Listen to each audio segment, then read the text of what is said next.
How are you, mate? You all right? Yeah, not too bad. Not too bad. How are you? Yeah, good, thank you. Good. We had a cracking result at the weekend, I thought. I felt we held on and, did a job on them, really. I don't think we ever got out of second gear. I never felt we were going to concede either, which was a good place to be. For the listeners, for the opposition listeners, who do you mean? Well, this episode's going to go out Thursday, so it's the Watford game. Ah, okay.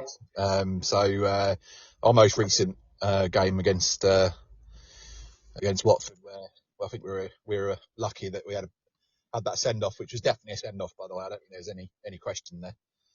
Yeah, I mean, I think they're a tough, they're a physical team. They're no one's mugs. At the end of the day, like our squad is still yet to get to grips with Championship football in the UK. A large part of our team, anyway. If we're talking about it from a high level perspective.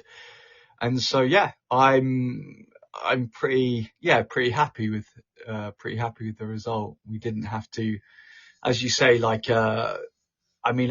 think we've had on a previous podcast about this result. I was a little bit nervous, but still, playing against 10 men is always tough. I think there's always, especially away, there's always the home side with a man down always going to go for it. Yeah, absolutely. We'll introduce our guest in a minute, but I just wanted to touch on the deadline day. I think it was relatively successful. Rory McConville from Brighton, and we got Jacob Wright from Man City, who's we've got the option to buy him as well at the end of the season. So quite a good price. So I'm really pleased with that. What are your thoughts? In general, in terms of our transfer window, bit of a sneaky one. I'm not used to us doing sort of business that late in the window after the last 4 or 5 years, but I'd say it was. I'm pretty impressed, especially for January. Ordinarily, you get stung pretty heavily. So I'm pretty impressed with Wright because it's a doff of the cap to the whole homegrown talent side of things. And have you seen any videos with him? He seems very, very switched on, very captaincy material for a young lad. So I'm very impressed, actually, to be fair, with how things have developed. I think agreed. And I think also we got rid of some players that were on probably good wages and good luck to them. But I think not the players that we need right now. And, the ins and the outs, I was really impressed with. I'd give it a solid 8 out of 10, our transfer window in January. Look, let's no further chat on that. Let's bring in our guest this week on this special episode of Beyond the South Stand ahead of our game against Derby County on Saturday. I'm absolutely delighted to welcome Kieran. Hi, Kieran. How are you? Hi, Jez. Yeah, I'm good. Thanks. How are you? Yeah, good. Thank you so much for coming on. Oh, no problem at all. Thanks for asking me. No, not at all. This is Morgan, my illustrious co-host. Illustrious. Hey, Morgan. Kieran, how are you doing? Thanks for coming. Yeah, I'm good. Thanks, Morgan. Yeah. Thanks again for having me as well. Yeah. Not at all, mate. Obviously, me and you know each other. Met a few times, haven't we? Through Dan Martin, who's we won't mention the team Dan supports. Will we on this podcast? Yeah, the smugness will probably be quite unbearable. But yeah, it's been a long time. But yeah, we've met a few times. We've had some good nights out, from what I remember, in Burton. Yes. And a great group of friends you've got from your university days. So, yeah, it's a shame. It's a shame Dan's an Ipswich fan, but we'll gloss over that one. Yeah. Happy to do that. That's not a problem. So, if you'd just like to introduce yourself, what you're currently doing for a living, where you live, and talk to us a little bit about supporting Derby. Yeah, of course. Yeah, so I'm Kieran. I live in Solihull, but I'm from Derby, born and bred. So I live in the Birmingham area. I am a gym manager. I manage the gyms for the University of Birmingham. So we have 2 gyms across the campus in the area.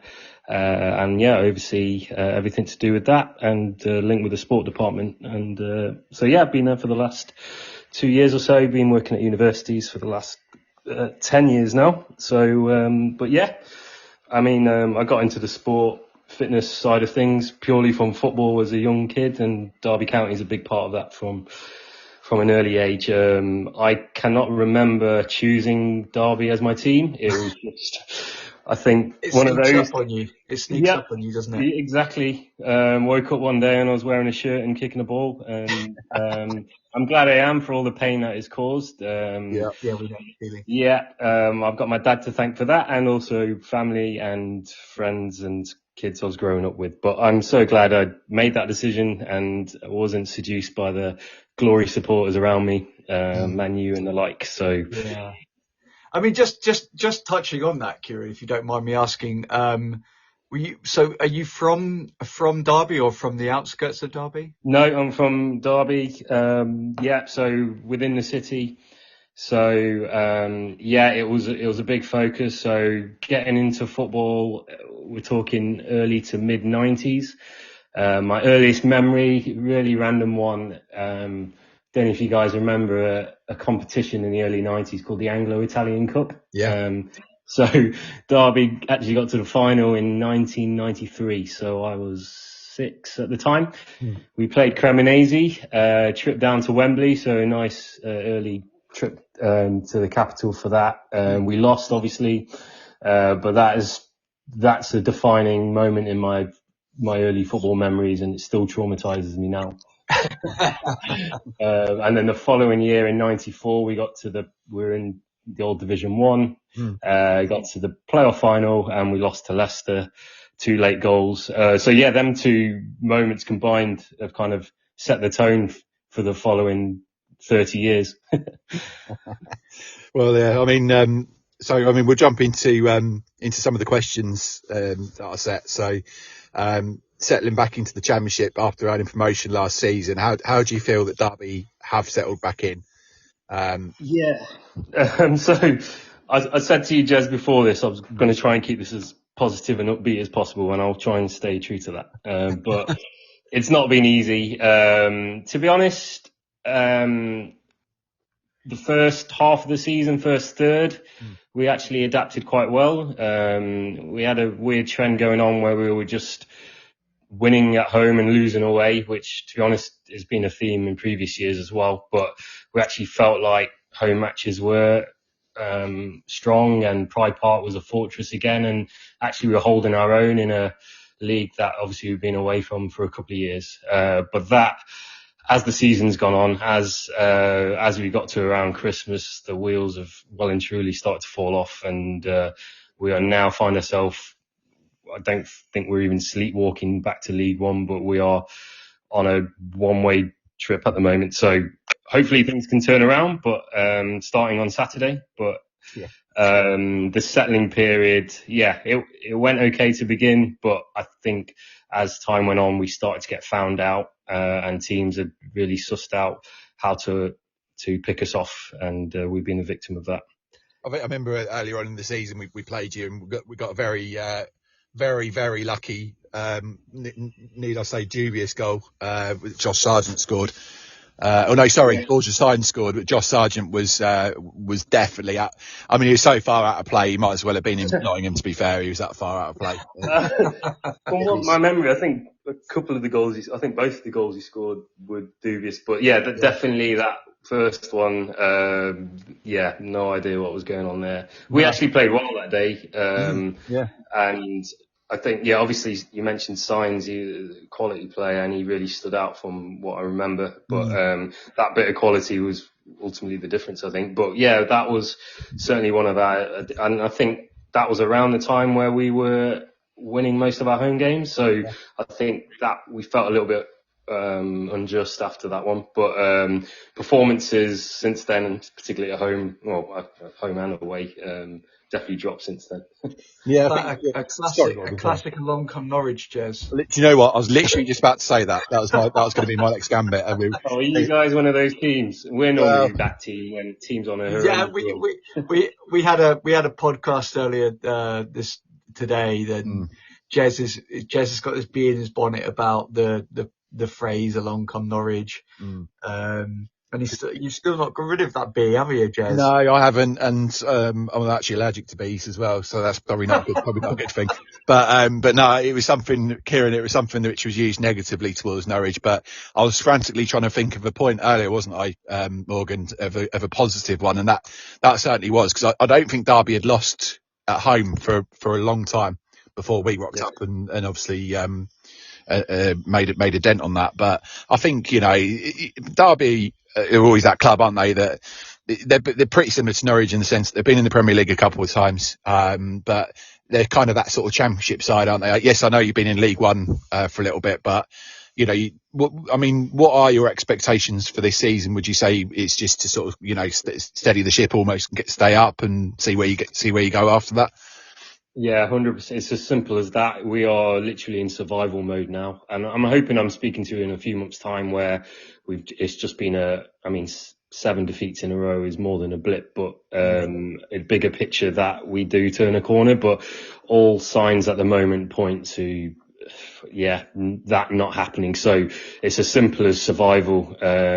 Yes, we've come back up in 2 seasons, which was not easy, especially off the back of administration and building from scratch. There's definitely some context there, and I think you could, up until recently, you could divide the fan base in 2. Those who are kind of thinking, look, we nearly went out of business we nearly didn't have a team to support 3 years ago, and that's absolutely valid. But not sounding brutal, at what point does that stop becoming an argument when we're literally falling apart in front of everyone's eyes? And I mean, Paul Warne, he came in with a very specific brief to get us back up, and he did that. I mean, he did it in a way which wasn't the most attractive, but it was certainly effective. So he definitely deserves credit.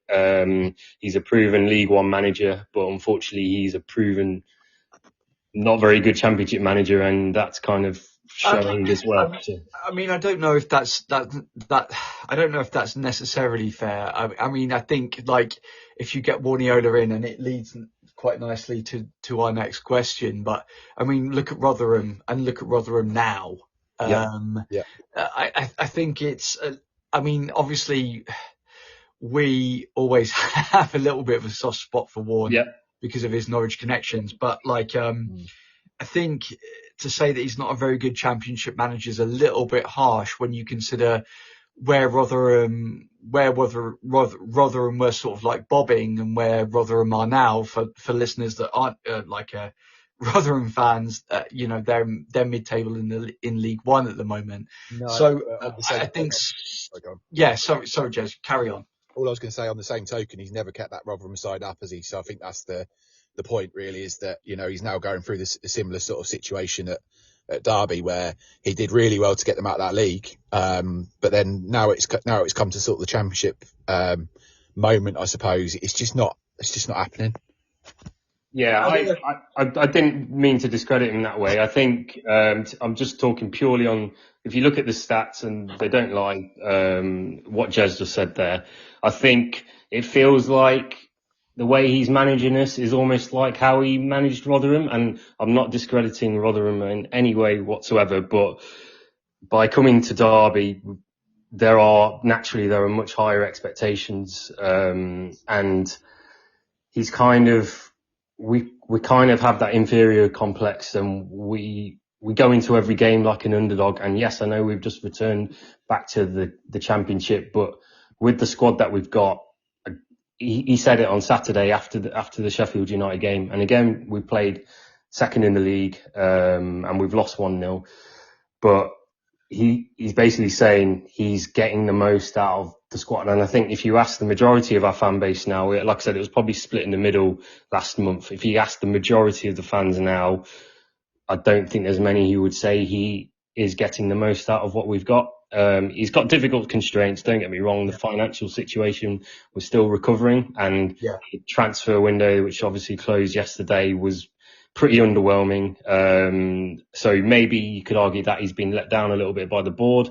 We've got a decent cash injection from selling cash in, 10 million or so, and he's only been able to spend a fraction of that. But Unfortunately, we don't know what's going on behind the scenes. He's kind of been given some backing, but we don't know to what extent that is.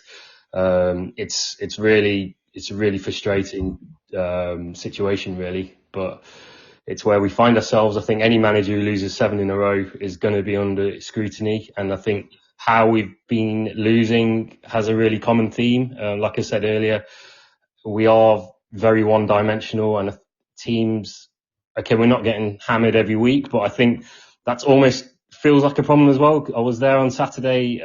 Sheffield United didn't have to get out of second gear. They just got one bit of quality, got a goal, and they can be comfortable knowing that they can contain us and keep us at arm's length, and that has been a common theme. We've had some tough games recently. We played Sunderland, we played Sheffield United. I said we played Leeds a couple of times in December, and it was rinse and repeat pretty much for all of them. And then when we've got these key games, I think in a certain respect, though, like there's an argument there that you're playing the top 3 of the championship, or however. Top 6 of the championship, and you're looking at, that's an extension of the lower ebbs of the Premier League. So, to come up from League One under Warne, and again, I'm not excusing what he's doing or what he's not doing, but I think there isn't there, like, Norwich have struggled against Sheffield United and Leeds, and is that is there a bigger question here now that, we're looking at the Premier League relegation candidates for this season. You're looking at the teams that went up. So, is the championship getting cut adrift? Is the middle of the championship to bottom half of the championship getting cut adrift from essentially an extension of the Premier League? Yeah, I agree.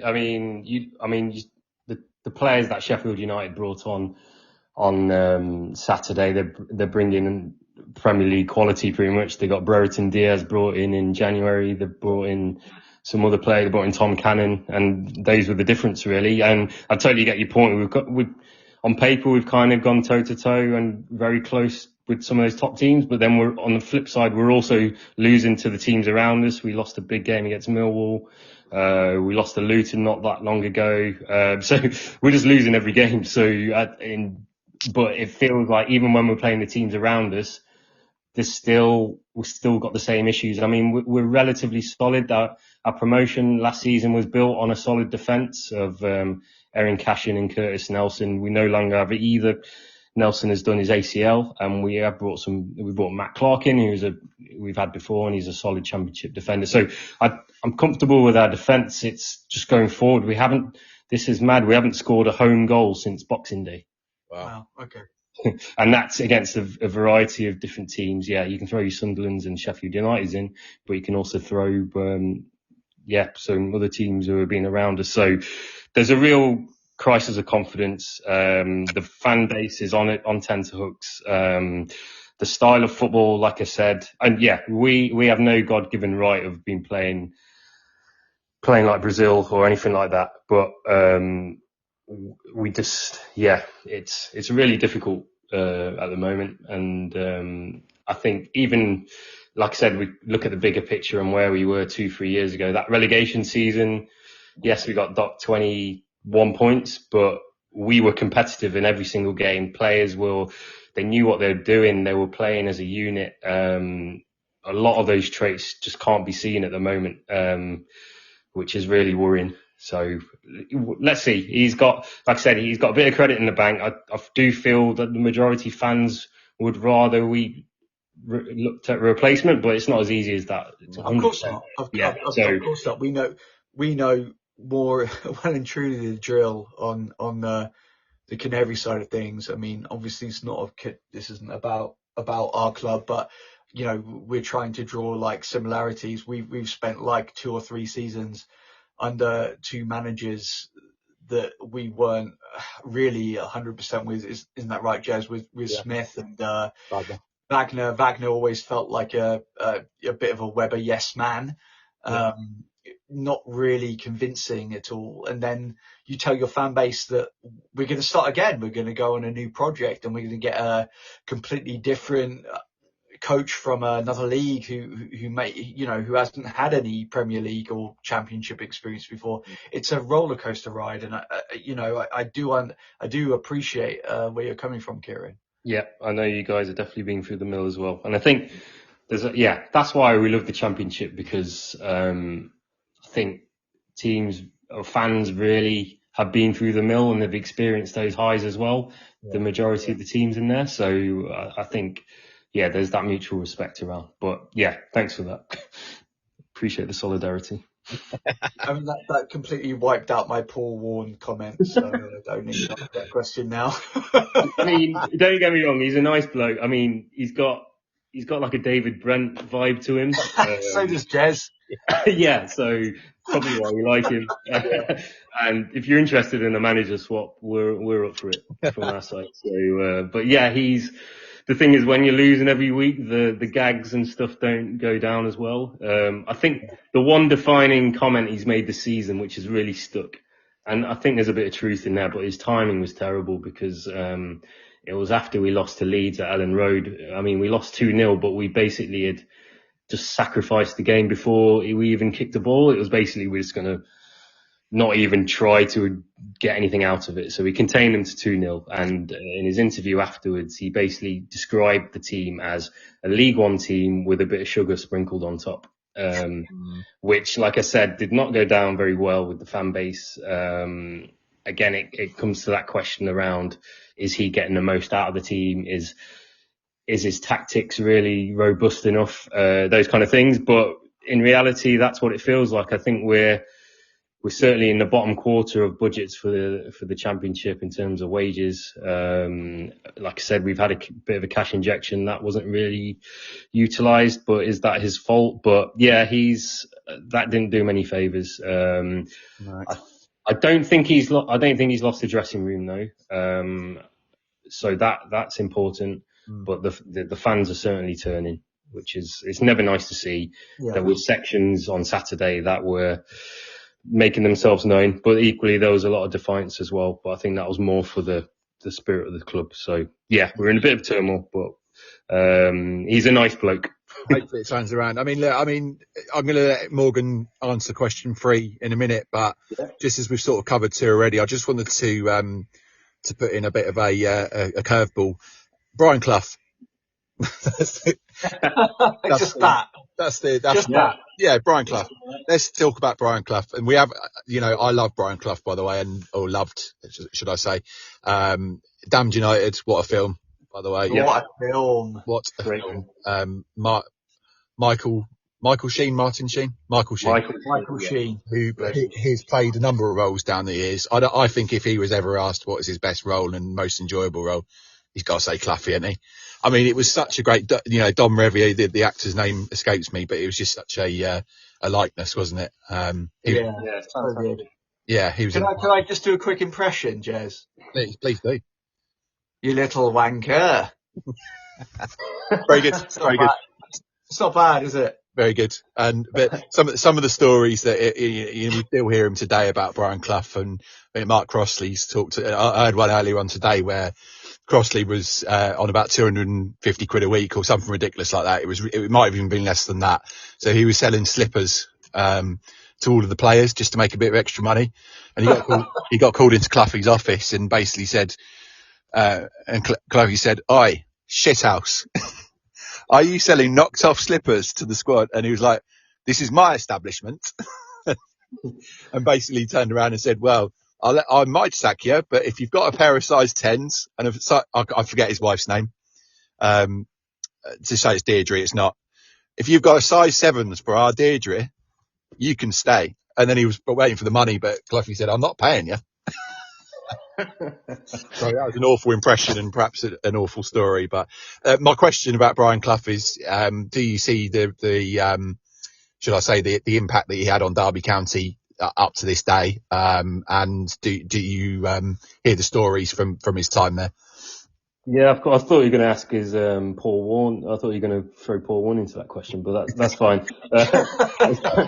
I mean, that's definitely. There's no doubt that the reason why we have expectations and why we feel we're still a big club and a relevant club, and we want to dream of the top flight, and everything is because of him. Everything he did. And going back to the Damn United, the best thing about the Damn United is that it doesn't even really talk about Forest apart from I think a couple of sentences at the end before the credits.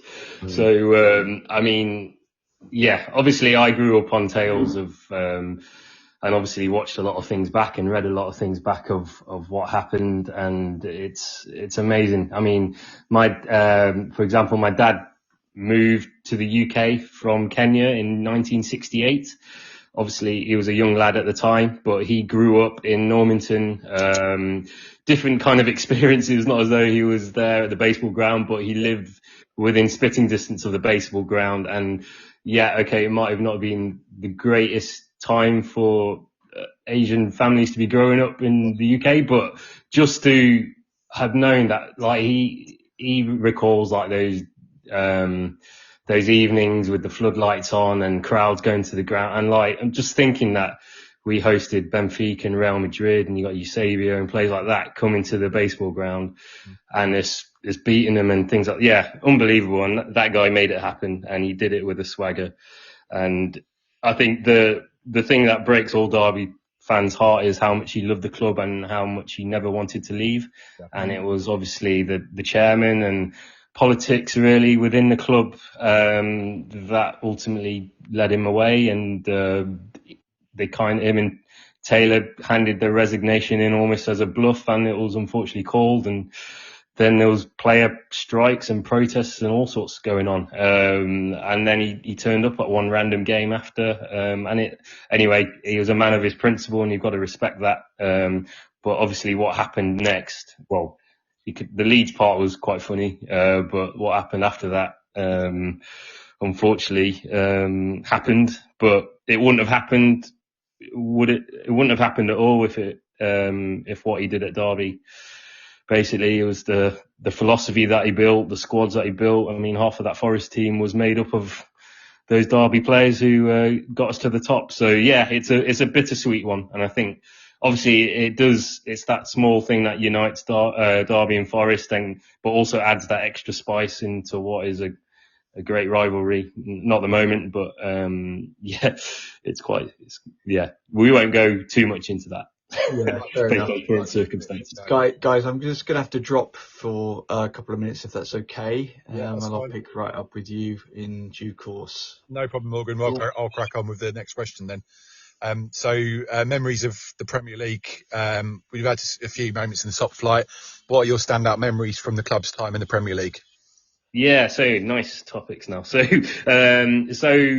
Jim Smith was the best manager in my lifetime, certainly mid to late 90s. That was the glory years. Again, coincided with me growing up and really getting into football. And that whole era, I think we got promoted in 96. And we stayed up there for a good 6-7 years. Okay, the last couple of years were much harder, but that, like I said, that late 90s period, the first few seasons, the first season back was at the baseball ground. Then we moved to the new stadium. Mm-hmm. But the caliber of player that he brought in from across the continent, really, we had the likes of Igor Stimac and Azanovic. Both played at Euro 96 as Derby players. Then he brought the Italians in, Stefano Aranio and Francesco Baiano. Paolo Wanchop was absolute revelation. Yeah. I think most fans who think about Derby in that era will straight away Paolo Wanchop. And that guy, his debut was at Old Trafford and Derby won 3-2. He scored that goal when he took on about 5 players and slotted it past Michael. I don't think he knew what was going on most of the time, but that was part of his genius. And yeah, that team was just a joy to watch. It was really free flowing. We had players like Dean Sturridge in there as well, and then Mark Poom in goal. And yeah, it was a fantastic team. And yeah, Jim Smith was such a great manager. And I think, yeah, certainly in my lifetime, like I said, he's the best that we've had. But I don't think we would ever get anything like that again. So, yeah, when I think Premier League, that's the era I think of. We won't talk about the 2007 and 8 season, unfortunately. But yeah, great memories. No, that's brilliant. I mean, was there any sort of other sort of standout games that you remember? You mentioned the Man United game. Was there any other sort of moments? Did you do well in any of the cup competitions back then? So I can't remember any. I think I don't think we got past the quarterfinals of the FA Cup. But during that era, I remember us beating Arsenal 3-0. I think maybe 97 or 98, and we're talking Bergkamp and Ian Wright, Adams and Bold at the back, and Sturridge definitely scored. I think Wanchop got a couple. Liverpool beating them at home. Chelsea. And again, you're looking at Zola was playing and Michael Owen and players like that. It's crazy. And I think towards the end of that era, like when we were more fighting to beat the drop, again, Man U, but I remember, I think penultimate game of the season, maybe around 2000. We had King Clatzy still, but yeah, we were struggling. But me and my dad went, Old Trafford, and Malcolm Christie popped up with a screamer, 1-0, and that was the game that kept us up. And if I remember right, I think we had the last 2 games as United away, Ipswich actually at home, and we were like, I think we needed probably a win to guarantee safety, and it was like, okay, we can write off United, we need to get a result against Ipswich, and we managed to get that win at Old Trafford, and that kept us up. And on the same, United, I think won the league that year, but I remember, and again, I was just a kid, but I remember the United fans near us in the away end were cheering when we scored, because it actually, us staying up meant that Man City were going down, which is mad. When you think about that now, it's absolutely ridiculous. But yeah. Those are the days. Yeah. Well, with their FFP charges, it might be the day soon as well. But hopefully that's never going to happen, Jez. You know that. Yeah. No. Yeah. It'll be another 25 years. So that case closes. But yeah, great time. Did you guys cover Big Sam or not yet? Not yet. No. Just interested in because I remember Big Sam being at Derby. I'm right in that thinking, right? No, Allardyce. No. Yeah. Well, no, he is one of the few clubs he had. No, we've never resorted to that. Maybe we should have. Is it Wigan? Am I thinking of Wigan? Bolton, yes. Yeah, that's where he was on his game, wasn't he, Bolton? Yeah. It's the white jerseys. Yeah. That team was good, don't get me. Yeah. Yeah, they had some players, didn't they? To be fair. Yeah, they had some players down the years. Kevin Nolan seemed to be his go-to, didn't he? He seemed to go wherever Allardyce went, Nolan followed. That's right, yeah. Yeah, definitely. I mean, we're ready for the next question, I think, Morgan's, which is over to you. So the Derby Norwich player links. Why not this one? It's because you're a bit of a football geek, Jez. Yeah, well, yeah, very true. Several players have played for both clubs over the years. Who stands out to you, and how are they viewed at Pride Park? I mean, I can throw one right into the mix as a bomb, a 100 Bradley Johnson. Yep. He was on my thinking list. I think Bradley Johnson's an interesting one because he was a good servant for the club. To be honest, he was with us up till very recently in a coaching capacity, came back to us.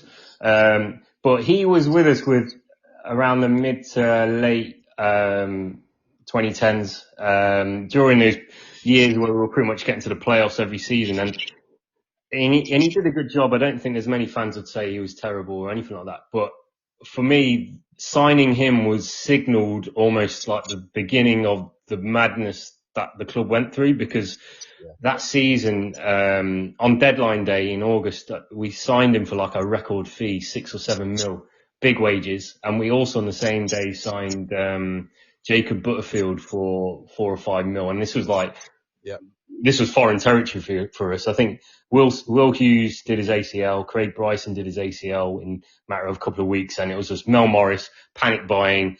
And that signalled like what ended up 6-7 years later, us going into administration, because we were just rolling the dice constantly. But he was a good servant for the club. I think he came with a big price tag. I think he flattered to deceive initially, but he ended up being pretty solid a member of the team. So yeah, fair play to him. Other honourable mentions, I'd say, are Mark Edworthy, steady as anything. That season we went up for the record lowest points. He was a key part of that, and before that as well. Cameron Jerome had a good little stint with us towards the end, although he's still going. We talked about Cameron Jerome today, didn't we? Yeah. Yeah. We had on our Beyond the Barkley pod, we were talking about Cameron Jerome, and I said how much of a great, I think like our current setup lacks a striker that is as robust as Cameron Jerome. So I'm a big fan. Like I think he's a little bit of an unsung hero, just around both. I think he's a player that I think when we went up, and I'm sorry to curtail this, Kieran, but like when we went up with Alex Neil, and we played Crystal Palace, I think it was like two or three games into the season, Jez. Is that right? I can't recall. I think it was the first game of the season. And Cameron Jerome scored this fucking lovely, sorry to swear, but this lovely overhead or bicycle kick and against Palace, and the ref called it out and said it, like, disallowed it. And after that, I feel like he lost confidence. But like, I always felt that Cameron Jerome was a player that just, I actually do believe he was a Premier League striker. I do believe that.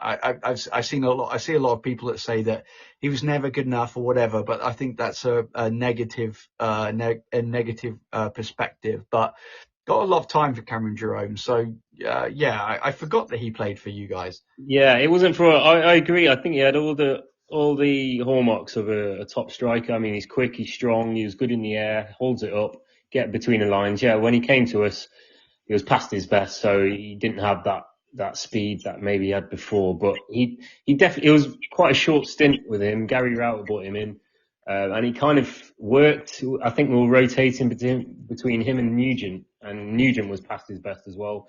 And then we had Vidra as well in the 10, who was class that season. And Jerome actually scored in the playoffs for us against Fulham that season. We won the first leg with his goal, and then we lost at Craven Cottage. But yeah, he deserves a mention. He was solid. He did a job. He wasn't prolific or anything like that, but he popped up some crucial goals that helped us that season. So yeah, definitely deserves some credit there. Old school one again from that era I was talking about when we got promoted in the 90s. Ashley Ward. Yes. Yeah. Oh yeah, Ashley. He came up today as well, didn't he? Yeah. I think we only had him for one season, literally the first. And back to that one-shot moment at Old Trafford. Yeah. Ashley Ward scored in that game as well. And we won 3-2. And he it was like a half volley. It's on YouTube if you get 2 seconds. But he half volley kicked it into the ground, and then he bounces over Schmeichel. It was such a free goal. But yeah, he had a short but sweet stint with us. But my favourite has to be Chris Martin. Chris Martin. Yeah. I've forgotten all about him. Yeah. What a hero. What a hero indeed. I mean, ask any Derby fan who our best striker has been in the last 10 years plus, and majority would say Chrissy Martin. Honestly, I think the difference here is I know he came through your ranks and he made his name there, but I feel he was with us during his prime, and between, I'd say, 2014 and 2016, 17, he was one of the best Championship strikers. Yeah, he was under Steve McLaren. He absolutely flourished. We played 4-3-3, exciting football, wingers, and he was just the focal point. He knitted everything together, held it up, won everything. We had players like Hughes and Hendrick and Bryson running beyond him. He was brilliant. And yeah, his nickname, I don't know if this was a thing, but Derby fans used to call him the Wardrobe just because of how wide he was. But for a big guy, he had an amazing touch. He was quite mobile when he needed to be. And I always felt whenever he was there, something would happen. And I remember one of the seasons he had a few injuries and we just missed him. We had Darren Bent at the time. He was trying to fill in, and he did okay.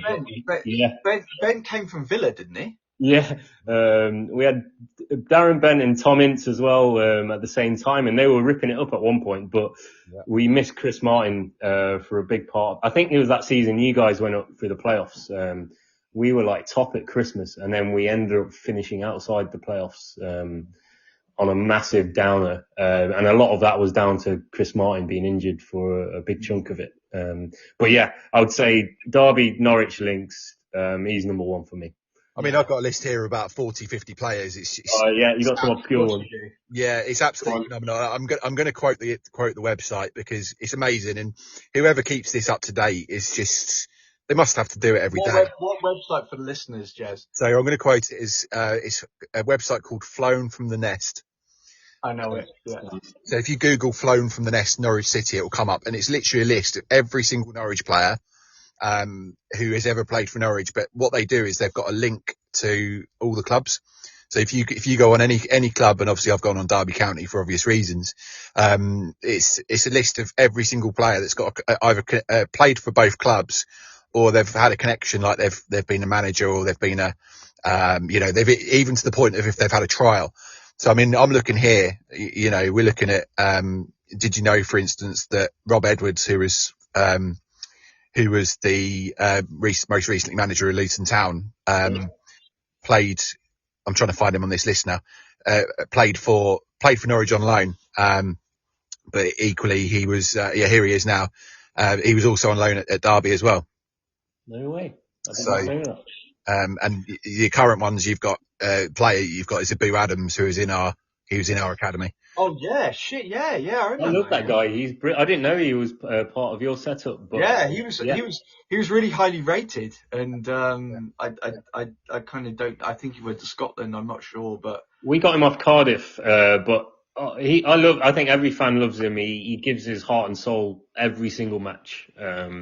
He's combative. He breaks play up. He's not that brilliant on the ball, but he will win you the ball and hopefully give it to someone who can do something with it. But yeah, he gives everything. He leaves nothing on the pitch. Great attitude.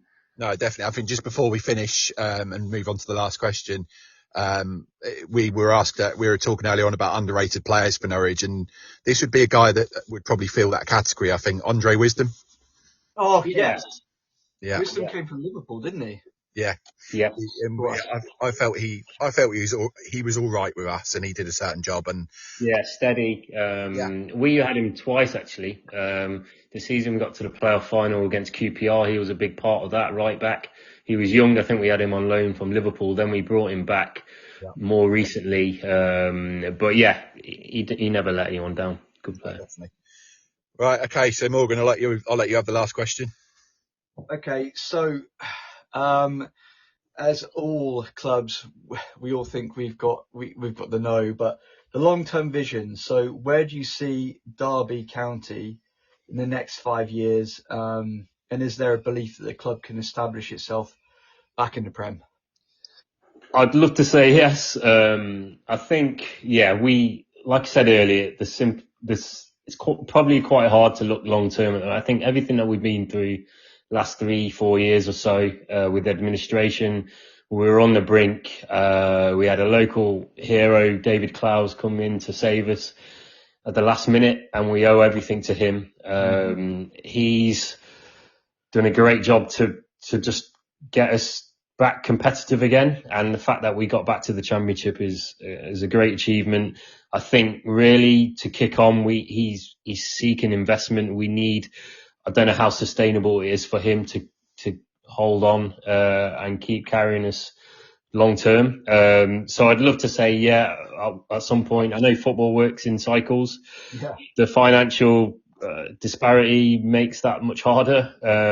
So I think it's hard to look beyond this season, guys. I think we've just got to do everything we can to stay up, and it's mad. I think we need to establish ourselves back in the Championship and get competitive again before we can even think beyond that. And I think there's a lot on and off the pitch that will need to happen for that to happen. I think if God forbid we did get relegated again, I think we're going to find it really hard to come back up again.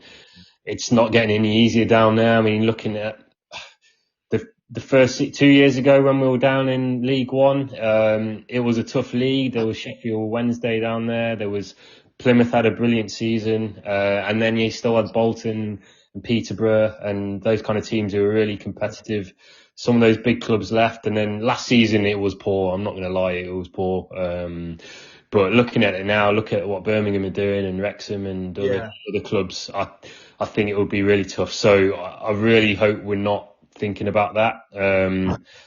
But it's, as it stands, unfortunately, it is a possibility. So I don't think that's going to answer your question in terms of long term. I think one day in my lifetime we'll be back because we've got too big a core.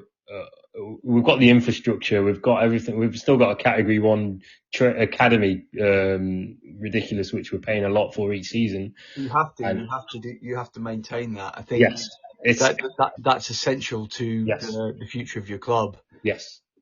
And look, I hate to kind of go back to it, but Ipswich, I mean, like I know a semi-pro ref who has refed at Ipswich, and they don't have that Category 1 academy, and it's a gamble because you spend that money on your first team and you hope that you can flip those Championship players into Premier League players, but it's a massive risk. I mean, my friend has been there. You don't get treated the same. So in respect to you, Kieran, I think that's a great foundation to build on. Definitely. I think, what we've got in place, the infrastructure of the club, makes me feel confident that we will get back eventually, because I just think, we've got so much to offer, but there's so much that needs sorting out. The fundamentals, unfortunately, like I said, I still feel we're in recovery mode, but there's a lot that could have been done better. I feel in the last year or so, but anyway, we've got plenty of games to go this season. I think we've got to be positive. We've got to keep the faith. So I genuinely don't know how it's going to go. And if we're looking really short-sighted to this Saturday, if I were you guys, I know you feel like you might be that club that when a team rocks up with a bad run, you kind of a bit wary. But I would be feeling quite relaxed if I were you for Saturday. I think there's quite a few parallels that you've talked about there with us, with yourself and Norwich. I mean, Jez, you'll probably agree, but we've been through the ringer the last few years. Well, the last, I'd say 6-7 years. I know, Derby have been there and thereabouts, but Norwich have been up into the Premier League. We haven't established ourselves. We've come back down and we've lost heart. We've lost our way a little bit, and we're starting to pull ourselves back into shape.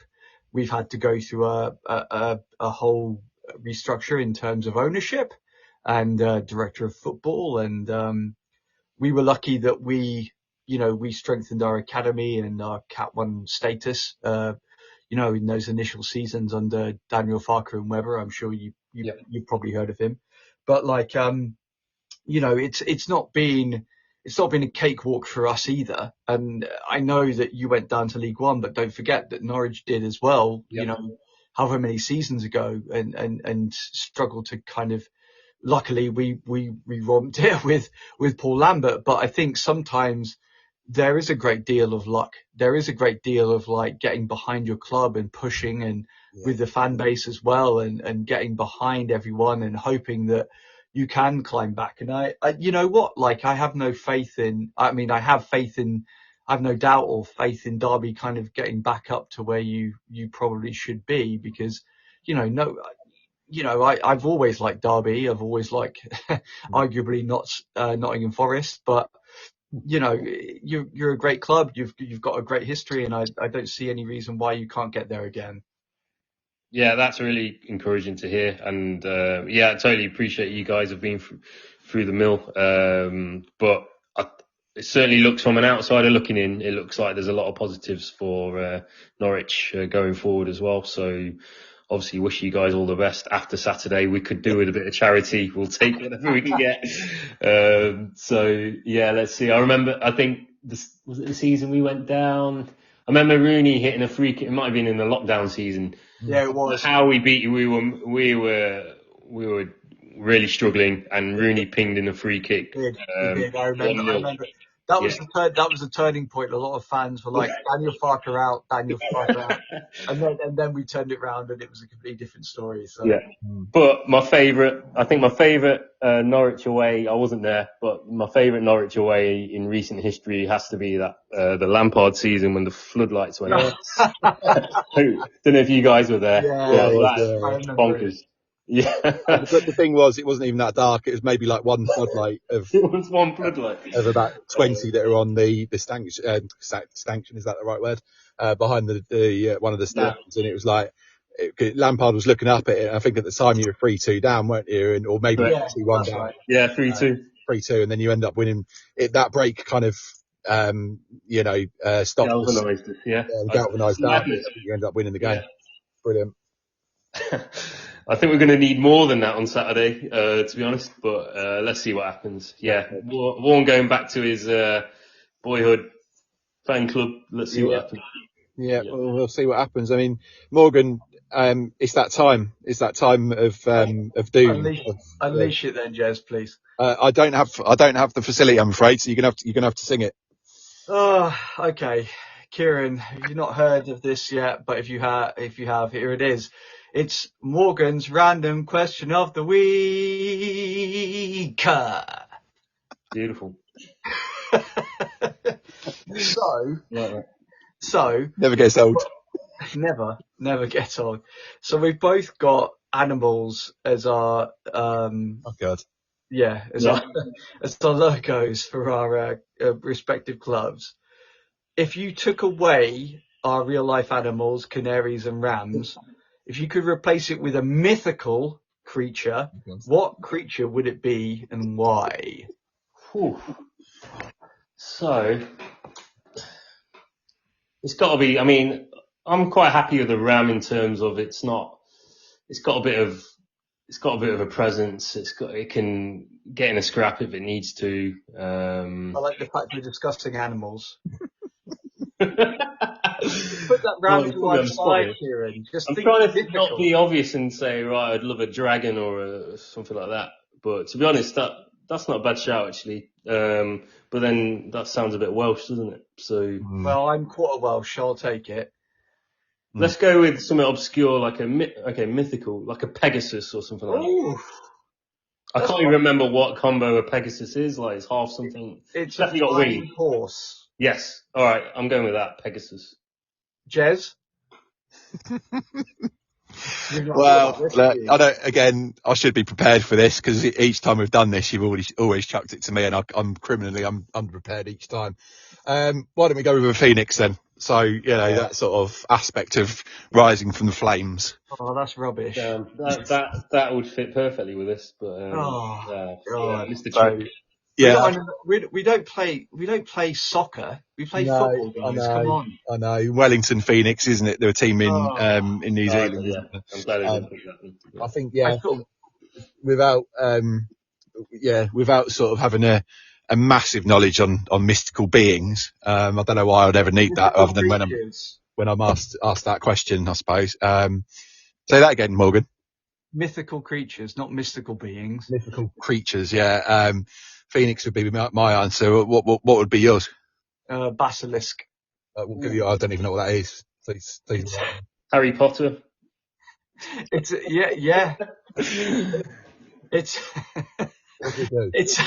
it's like a serpentine being that can cast like death stares to anyone that looks at it. It's a medieval mythical creature, a basilisk. Right. It's a big snake, yeah. Yeah. And if you look at it, it can cast you death with its gaze. Okay. Yeah. I'll make sure. That's what pretty solid, yeah. I'll make sure that's what I'd like to see us do. That's what I'd like to see us do to Man City and West Ham. Yeah. Just cast them death with our gaze. Excellent.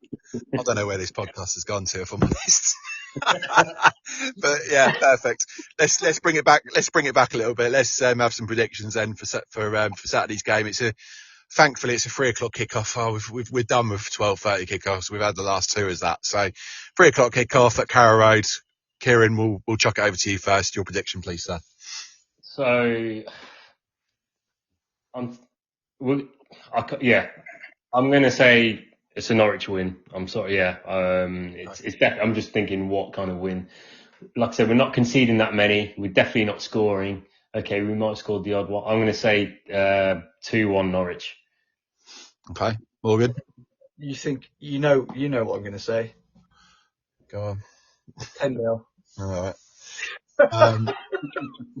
Kieran, I apologise for this in advance, but I actually went for 5-1. I thought we might match what we did to Swansea. I think Swansea came with a similar sort of record to you guys. They weren't really conceding, but for some reason we just somehow managed to score 5 goals. And I think we've just found a sort of a new level of belief the last couple of games. And with these new lads coming in, I just think, I don't know, I can see us doing the same. Now I've said that, we'll probably go on and lose, but I think you're safe on that one. The reason I didn't go big score because I think, like I said, teams don't need to score, don't need to take it any further at the moment. They can get 1 or 2 and they're safe in the knowledge that the win is there. So unless you guys just fancy going on a mad one and getting 1-5, because I think a 5-1, I don't think there'd be any way out of it for him after that. Yeah. So, I mean, like, I'm just going to caveat the fact that I said 10-0 to Kieran is because it's become a bit of a thing. It's becoming a thing. Jez always asks me for my serious predictions, and because I don't really care about the score. I always say 10-0 because why not? I'm hoping one day, I'm betting one day that that'll happen. Yeah, yep. There you go. Yep. But I think we're all unanimous on the outcome. So yeah. You never know. This is football, and it's football's and Norwich City in particular that surprise people. So everyone. Yeah. Kieran, are you off on Saturday? You coming up to Norwich? I'm not going to travel 4 hours for that, I'm afraid. No, I can. What, the 10-0? For the 10-0, yeah. Actually, yeah. I'm actually, funnily enough, I'm actually in Star City on Thursday. So, okay. Yeah. Let's see how Saturday goes, and then I'll let you know. Oh, this Thursday? This Thursday, yeah. Right. So, I'm going to be working though. So, I'll probably won't get to catch up with you, but, hopefully we'll have another random night out in Burton upon Trent at some point. Yeah, definitely. Yeah, I think they've got something in the calendar, so I'll let Dan contact you on that one. But thanks once again. It's been an absolute pleasure speaking and catching up and hearing about Derby. So really appreciate you coming on. No, thank you. I've really enjoyed it, guys. Nice to catch up with you. Yeah, most definitely. So, just for everyone listening at home, you can follow us on all of our Facebook channels, all of our social media channels, which include Facebook, Instagram and X. And you can now listen to the show on YouTube as well. Morgan, it's time for your infamous sign off. I've been Tony Braxton. I haven't been Tony Braxton. I've been Jez Davies.